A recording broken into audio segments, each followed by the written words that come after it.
A tree. That is an excellent air purifier. What a fantastic tree this is. Introducing Malapapaya Polycias nodosa of the family Araliaceae.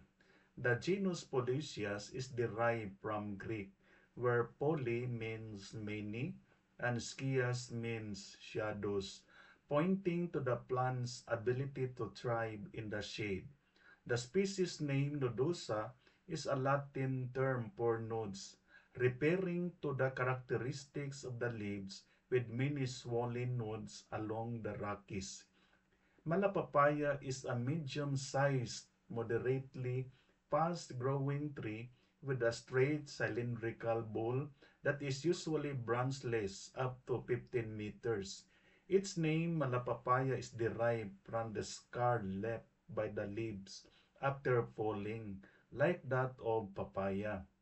The wood of Malapapaya is used to produce small objects like boxes, matches, pencil slots, popsicle sticks, toothpicks, chopsticks, and ice cream scoops.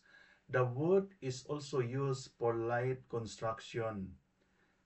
In Mindanao, Philippines, leaves are used against purpuric fever and as a contraceptive. Likewise, it was pounded, mixed with ash, and applied as a peace poison. Veneer was converted into food containers in Japan.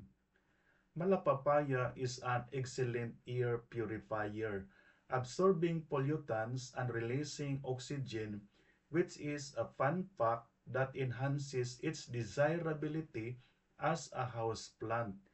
Its resilience and beauty continue to win the hearts of plant lovers worldwide. This is Max. Caring for the environment is not only a choice but a responsibility. Our efforts, even if small, when combined, can make life for a better future. Thank you and God bless.